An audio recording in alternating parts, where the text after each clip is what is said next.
Allô, allô, bienvenue dans un nouvel épisode du podcast Le chemin de la vie.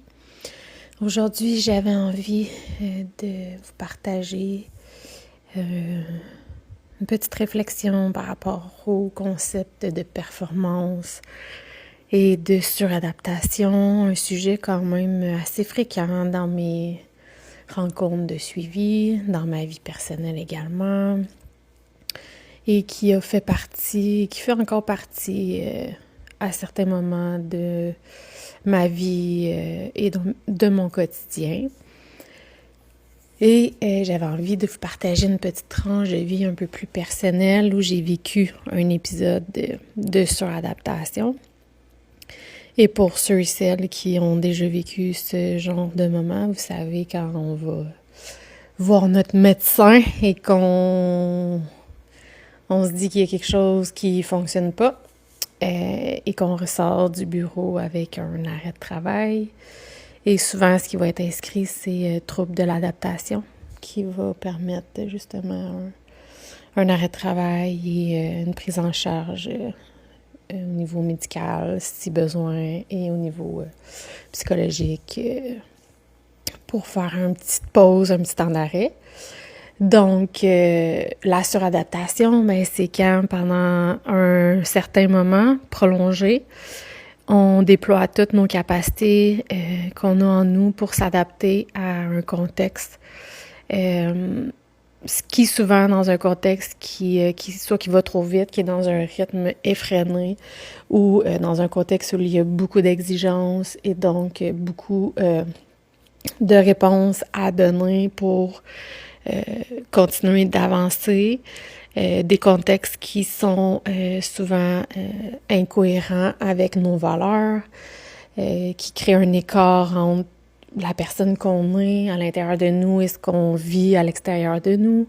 Donc, il y a plusieurs causes possibles d'un contexte de suradaptation. On peut aussi faire le lien avec le stress chronique. Quand on est dans des épisodes de stress chronique, notre système nerveux est tellement activé qu'on se régule plus ou moins vers le bas ou qu'on on le fait de façon très ponctuelle et c'est pas assez soutenant pour le système nerveux qui reste trop activé. Donc, on peut faire plein de parallèles avec des thématiques qui sont différentes, mais qui, à quelque part, s'entrecoupent. Donc, de mon côté, comment ça s'est passé? Ça a été dans un épisode de ma vie où j'avais 2 jeunes enfants, j'ai travaillé à temps plein, j'étais en fin de maîtrise et je faisais également mon stage de fin de maîtrise, donc emploi, stage, université, 2 jeunes enfants, une maison et tout ce qui vient avec la vie de famille. Donc, j'ai trouvé à ce moment-là quand même une image qui me parlait à moi, puis qui me parle encore. Fait que je vous la partage parce que des fois, je pense que les mots, j'adore les mots, puis je trouve tellement que c'est important d'avoir justement la justesse des mots des fois pour nous aider à comprendre puis faire du sens. Et aussi, les images, je trouve que parfois, c'est encore plus parlant, c'est encore plus de sens quand on a une image en tête.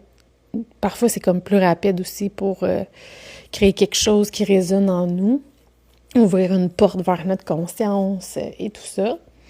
Donc, l'image que j'avais trouvée, puis je l'avais même dessinée avant mon rendez-vous médical pour l'amener à mon médecin, j'étais déjà à ce moment-là en arrêt de travail, puis j'avais commencé un processus avec un thérapeute pour m'aider à mieux comprendre qu'est-ce qui m'avait amené dans cet épisode de suradaptation et voir comment j'allais pouvoir prendre soin de moi à travers tout ça. Puis je me rappelle encore quand j'ai eu ma première séance avec le thérapeute puis qui m'avait demandé bon, Christelle, alors tu te donnes combien de temps, tu sais, comme pour un peu te remettre sur pied, puis tu sais. Puis j'avais dit, 4 semaines, là, parce que je suis en arrêt 4 semaines, puis il était un peu parti à rire, un rire très bienveillant, mais c'était pour comme me refléter que j'étais, même en arrêt de travail, j'étais encore sur le pilote performance. Je voulais performer dans mon rétablissement. Moi, en 4 semaines, j'allais être rétablie, quand ça faisait des années et des années que j'étais en suradaptation. Fait qu'il m'avait comme plutôt accompagnée dans accepter, puis accepter le rythme et le temps que ça prendrait. Puis accepter aussi cet arrêt de travail-là qui a été très confrontant. Puis avec le recul, je me rends compte qu'en fait, c'était confrontant pour mon ego de justement cette facette-là ou ce rôle-là que je portais. Je vais parler plus au passé, là, qui est parfois encore là, mais beaucoup moins présent, mais de performer, d'être efficace, d'être solide. Hein. Ça faisait beaucoup partie de ma définition de qui j'étais. Puis là, c'était comme si cet arrêt de travail-là venait à l'inverse de tout ce que j'étais ou ce que j'avais construit. Fait que je me rends compte que c'était confrontant pour mon ego. Fait que même dans mon rétablissement au départ, j'ai eu un petit moment où je suis restée prise dans cette pression de performer-là, de me rétablir vite, puis de retourner travailler vite, puis bon. Mais bref, quand je suis allée, pour revenir à ce que je disais, avec mon médecin, l'image que j'avais trouvée, c'est comme si j'avais fait la comparaison avec un véhicule qui a un mode de vitesse plus élevé, par exemple, que la moyenne, parce que j'avais un rythme de vie quand même assez rapide et qui, à ce moment-là, je pensais me convenait parce que je me décrivais justement comme quelqu'un de performante puis d'efficace. Mais que là, ça faisait un bon petit bout que ma vitesse était en augmentation puis que je m'arrêtais pas souvent. Quand je m'arrêtais, c'était vraiment juste pour aller mettre de l'essence puis je repartais puis je roulais bien, bien vite. Puis ben à certains moments, j'avais comme des signaux un peu comme mon véhicule, il était en train de peut-être surchauffer. Hein? Peut-être qu'il y avait un petit feu qui sort, pas un petit feu, mais un petit une petite boucane là, qui sortait du moteur pour me dire comme wow, attends un petit peu. Fait que là, là, tu sais, des fois, je pouvais comme m'arrêter, mais pas longtemps. On pourrait dire comme je m'arrêtais au pit. Je checkais vite, puis je repartais aussi vite. Puis, ben, à un moment donné, ben, ça a fait qu'à force de rouler trop vite, puis de m'arrêter pas assez souvent, ou de pas trop regarder, dans le fond, comme il faut, qu'est-ce qu'il faisait, que j'avais besoin de rouler aussi vite, ben, ça a fait que mon moteur a complètement sauté, puis que je suis tombée au neutre. J'avançais plus ou très, très lentement. Et c'est là que, dans le fond, est arrivé mon arrêt de travail. Puis comme je disais tantôt, de l'accepter. Il n'y a pas beaucoup de gens à ce moment-là qui ont su que j'étais en arrêt de travail. C'était un peu comme je disais, c'était confrontant pour mon ego, mais à la limite, il y avait même un peu de honte au départ. Comment ça, moi, je suis en arrêt de travail, ça se peut pas. Ben en fait, c'est que j'avais pas écouté mes signaux, je les ai pas pris au sérieux, puis j'ai comme continué de rouler trop vite. Puis au final, ben là, depuis quand même quelques années, j'ai fait le choix conscient de ralentir le rythme, de diminuer les exigences. Et j'ai fait beaucoup de prises de conscience, j'ai réalisé beaucoup de choses que je n'ai plus envie d'être, hein, que je m'étais créée, je pense, un peu comme je disais tantôt, dans le besoin de performer, d'être efficace.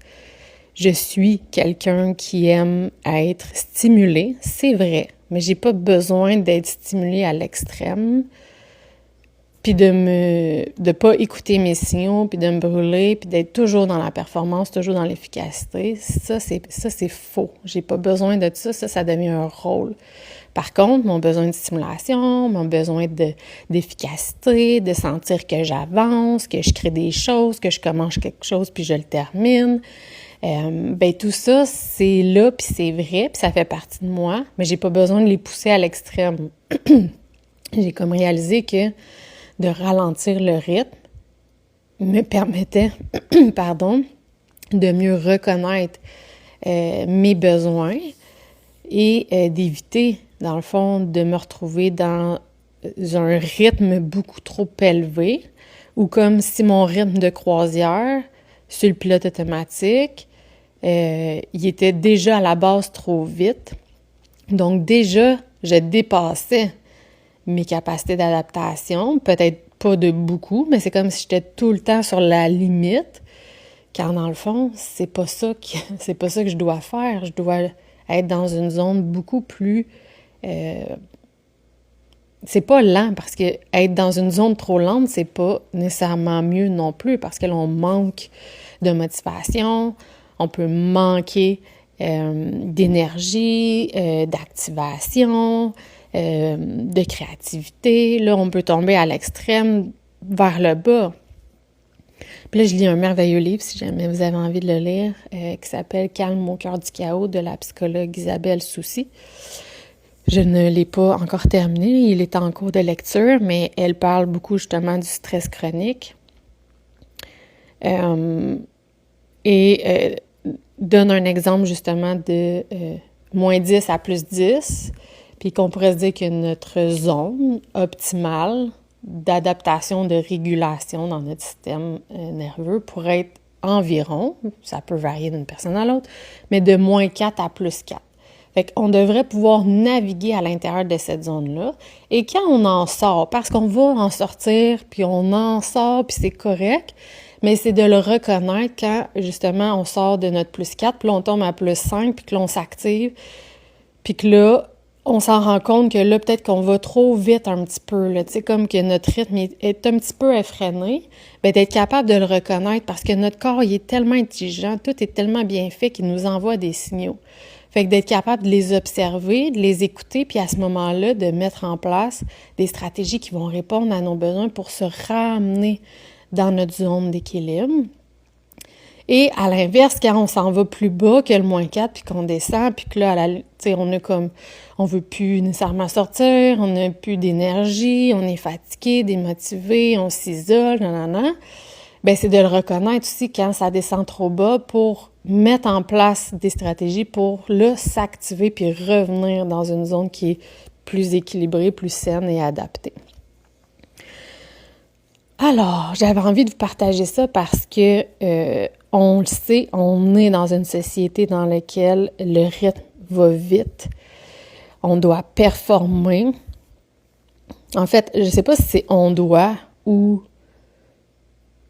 on se fait imposer et on s'impose nous-mêmes de performer dans tout ce qu'on fait, dans tous nos rôles, dans tous nos titres, nos chapeaux, comme parents, comme employeurs ou comme entrepreneurs si on est entrepreneur, comme gestionnaire ou comme patron, comme conjointe, comme ami, comme sœur, frère, comme fils ou fille.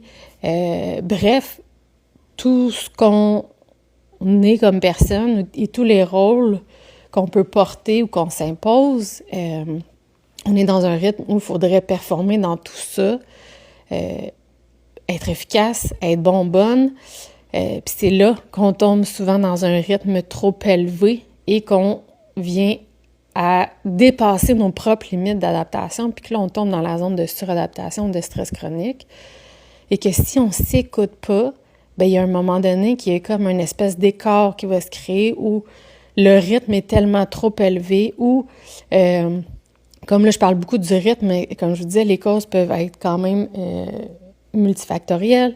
C'est dans un contexte, par exemple, au travail, où il y a un écart tellement grand entre les valeurs personnelles et les valeurs de l'entreprise, bien, ça aussi, ça crée un écart qui nous éloigne de notre zone optimale, de ce qu'on voudrait incarner, de ce qui résonne en nous.